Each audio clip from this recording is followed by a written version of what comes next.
சாபங்களால பகவானுக்கு ஒன்னும் ஆகாது. அவர் இப்பேற்பட்டவர் வாயிலிருந்து என்ன வருமோ அதை உண்மை ஆக்கணும், அது நடக்கும் என்கிறது பகவானே பண்ணின ஒரு ஏற்பாட்டு.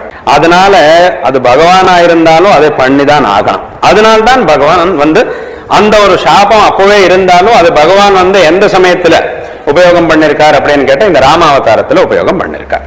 ஏன்னா ராமாவதாரத்துல அப்போ எப்பேற்பட்ட ஒரு நிலைமை இருந்ததுன்னா மனிதனாதான் பிறக்க வேண்டி இருந்தது, மனிதனாதான் அவதாரம் எடுக்க வேண்டி இருந்தது.